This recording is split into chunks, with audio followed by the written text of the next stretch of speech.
Seguimos en vivo en la pantalla de News este viernes 12 de diciembre de 2025 y nos vamos a ir a Colombia para seguir de cerca no solo lo que ha pasado en estas horas respecto de Venezuela, María Corina Machado, Nicolás Maduro, sino lo que puede pasar en las próximas horas que no tengan dudas van a ser decisivas.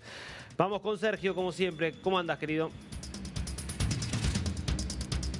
Darío, un gusto saludarte. Así es, Colombia por supuesto que es uno de los países más atentos a toda esta situación que se está viviendo en Venezuela, no solo con el régimen venezolano, sino también con María Corina Machado. Y justamente nos acompaña en este momento el profesor Ronald Rodríguez, quien es vocero del Observatorio Venezuela de la Universidad del Rosario. Profesor, gracias por estar aquí con nosotros en DNews. Sergio, gracias por la invitación. Muy bien, profesor, hay que hablar por supuesto de María Corina Machado, todo lo que está pasando con ella y su viaje a Oslo. ¿Cuál es el reto a continuación de las próximas horas para esta líder de la oposición venezolana? Sin lugar a duda, en este momento lo que vamos a ver es una agenda de la lideresa opositora en Europa y muy seguramente también en los Estados Unidos. Es importante construir un capital político para seguir presionando, sobre todo porque el tema venezolano ha perdido visibilidad en la agenda internacional por la guerra en Ucrania, por la situación también en Oriente Próximo. Entonces es el momento de volver a poner el tema venezolano en el centro de la agenda y eso implica un deseo político importante. En las próximas semanas muy seguramente la lideresa se estará encontrando con representantes de tantos partidos europeos y muy seguramente hará un viaje a Estados Unidos. Yo creería que es muy necesario que se reúna con el presidente Donald Trump, sobre todo por la presión que está ejerciendo en este momento los Estados Unidos en el sur del Mar Caribe. O sea que el retorno va a ser otra película, otro capítulo dentro de esta película hacia Venezuela. Sin lugar a dudas y sobre todo porque el mismo régimen se ha encarado de subir la apuesta. Si uno revisa las redes sociales de los sesgos del régimen, de esta cadena de medios que suele tener, de estos periodistas que apoyan al régimen venezolano, todos dicen que María Corina no va a poder regresar, como no lo hizo Leopoldo López, como no lo hizo Edmundo González, pero creo que en el caso de María Corina es muy simbólico su presencia en Venezuela y de hecho por eso se permanecía en Venezuela teniendo que estar supeditada a la clandestinidad, porque la presencia de María Corina le envía un mensaje a las fuerzas opositoras. Muy bien, pues profesor, para hablar sobre esta situación y el papel de Colombia nos vamos a conectar con Darío Misraji desde nuestros estudios en Buenos Aires. Darío, el profesor Ronald ya está condicionado para tus preguntas. Gracias, Sergio. Ronald, ¿cómo le va? Un placer saludarlo. Quisiera llevarlo a los escenarios que se nos abren de aquí en adelante. Primer escenario, la pregunta por el primer escenario. Hay obviamente una expectativa puesta desde el principio de Trump en que el régimen de Nicolás Maduro termine dando su salida o que el propio Maduro negocie su salida. ¿Qué perspectivas ve a la luz de los acontecimientos de que esto suceda? Darío, esta es una situación bastante compleja porque en efecto los Estados Unidos han subido la apuesta, el haber movido el Gerald Ford de la situación de Ucrania porque estaba en el Mar Caribe y en el mar Mediterráneo y traerlo al Mar Caribe generó un crecimiento en la importante. Todavía es insuficiente para un cambio político en Venezuela con una intervención militar de los Estados Unidos. Se calcula que más o menos hacer una intervención se requerirían más de 250.000 hombres. En este momento se calcula que hay aproximadamente 10.000. El propio gobierno norteamericano, su portavoz han dicho que ellos no están interesados en hacer una incursión militar. Han señalado que los Estados Unidos no tienen la intención de participar y particularmente hay que verlo también desde las encuestas al interior de Estados Unidos. Solamente el 21% de los norteamericanos apoyarían una presencia norteamericana al interior de Venezuela. Recordemos que la base electoral de Donald Trump, los republicanos, sobre todo el centro de Estados Unidos, son personas que perdieron a sus hijos en las guerras de Irak y de Afganistán, que no están de acuerdo con la participación de Estados Unidos en una guerra internacional y eso marca la agenda de una forma muy particular porque si bien se ha subido la apuesta, la amenaza final, que es una intervención de los Estados Unidos en territorio venezolano, es poco probable que se lleve a cabo y eso lo sabe Nicolás Maduro y con eso juega también Nicolás Maduro porque siente que la última decisión Donald Trump no la puede tomar y por eso tiene ese tono incluso confrontativo con el gobierno de los Estados Unidos y con la comunidad occidental, porque siente que esa última decisión no la puede tomar los Estados Unidos, pero la presión ya está fuerte y lo que sucedió esta semana, que no solamente es el Nobel de María Corina Machado, sino que por primera vez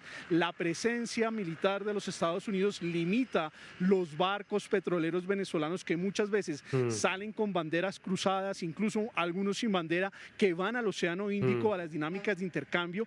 Ese es un mensaje muy fuerte. Ya son 2 millones de barriles que se le han confiscado al régimen y ahí creo que le van a afectar las finanzas en el largo plazo.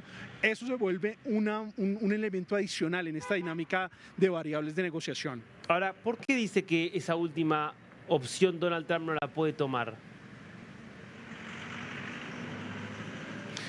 Básicamente porque en los Estados Unidos la base republicana es muy negativa a la participación de los Estados Unidos en guerras internacionales.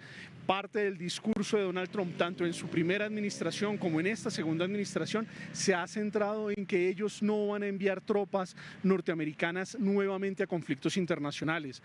El norteamericano promedio, el que vive en la zona céntrica de los Estados Unidos, en la zona agrícola de los Estados Unidos, no está de acuerdo con la participación de los Estados Unidos en guerras internacionales y eso limita su capacidad de participar o de definirse por una acción militar en Venezuela. Usted mismo igual lo decía, eso es, si fuera una invasión y una ocupación, me parece que las encuestas muestran un rechazo a eso, a una ocupación y algo largo. Usted mismo lo decía, la cantidad de efectivos desplegados no son compatibles con una ocupación.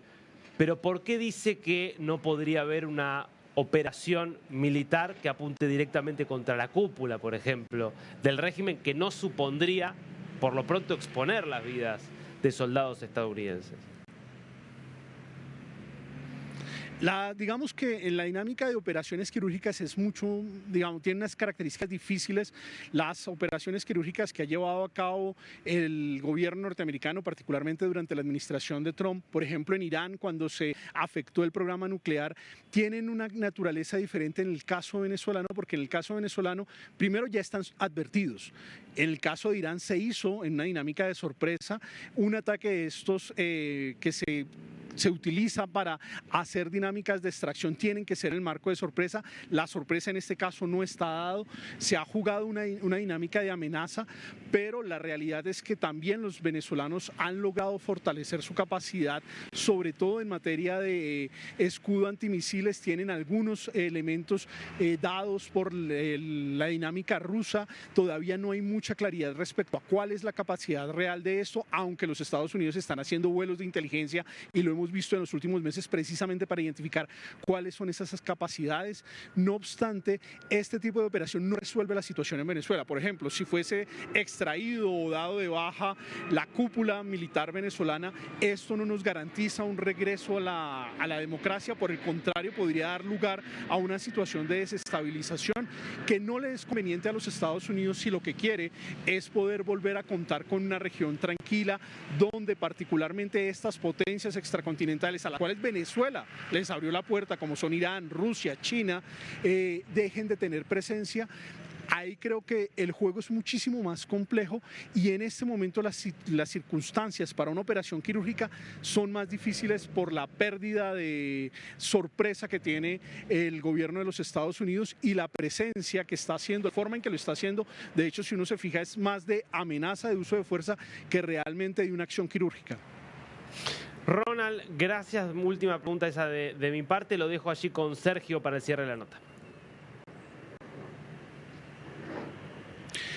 Listo. Sí, claro, Darío. Aquí yo quiero llevar a Ronald hacia la parte de Colombia. Es que las declaraciones de la canciller colombiana en las últimas horas, donde dice que abre la posibilidad de que Maduro pueda llegar en asilo a Colombia, si así lo prefiere.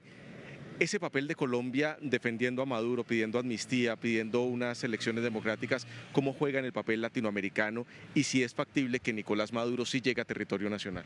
Bueno, el caso del gobierno y el Estado colombiano, el manejo de la crisis en Venezuela ha sido bastante torpe. El presidente es absolutamente contradictorio. La declaración que hace la canciller realmente no tiene mucho asidero por dos cosas. Primero, porque teóricamente Nicolás Maduro es hijo de Teresa, una ciudadana colombiana que emigró hacia Venezuela, y Nicolás Maduro Maduro, si lo quisiera, podría reclamar la nacionalidad colombiana y el Estado colombiano tendría la obligación de protegerlo, estricto sensu. No obstante, es muy poco probable que Maduro venga a Colombia. ¿Por qué? Porque Colombia es el país que tiene más migrantes venezolanos. 2.823.195 venezolanos están en Colombia a corte de julio de este año, según la autoridad migratoria. La gran mayoría de ellos ha salido precisamente por la persecución del régimen venezolano. Es muy poco probable que Maduro pudiese estar en Colombia porque la dinámica de protestas, manifestaciones, incluso atentados contra su vida serían claramente muy fuertes en Colombia. Colombia no es un territorio seguro para un régimen. En Colombia la favorabilidad de Maduro es la peor de todos los líderes políticos de la región, es el que peor marca. El 93% de los colombianos no quiere a Nicolás Maduro, entonces no sería lo lógico. Y por el otro lado, llama la atención, como lo señalaba la profesora Ligia Bolívar, que es una gran defensora de derechos humanos, que el gobierno colombiano le esté ofreciendo al régimen venezolano, a Nicolás Maduro, a la cabeza de la dictadura, protección cuando muchos de los venezolanos que se encuentran en condición de refugio en territorio colombiano no obtienen esa condición de refugio. Muchas veces tienen que esperar hasta 3, 4 años para poder tener el refugio en un momento en el cual particularmente el régimen de hecho ya no solamente viola derechos humanos en Venezuela, sino que también lo está haciendo en Colombia. Recordemos que en octubre de este año se llevó a cabo un atentado contra un defensor de derechos humanos y un analista político de origen venezolano. Fueron atacados en territorio colombiano y las dinámicas del régimen en Colombia es que el régimen tiene una presencia fuerte que está atentando contra los ciudadanos venezolanos en Colombia. Entonces no deja de ser paradójico que se le ofrezca protección a la cabeza de la dictadura, pero por el otro lado al presidente, a los ciudadanos venezolanos que están huyendo del régimen, no lo hagamos. Muy bien, pues profesor, gracias por estar con nosotros, un punto de vista de la situación que se está viviendo en Venezuela. Gracias por la invitación, Sergio. Muy bien, Darío, ya lo ves, es una situación bastante compleja la que se vive en este momento en torno a la ofensiva de los Estados Unidos y sobre todo la postura del gobierno colombiano, que por supuesto esto no le traía ningún tipo de réditos, se lo está viendo en un ámbito político electoral para el próximo año, si le llega a abrir las puertas a Nicolás Maduro en un próximo asilo, si así lo llega a necesitar. Impecable, Sergio, volvemos en un rato.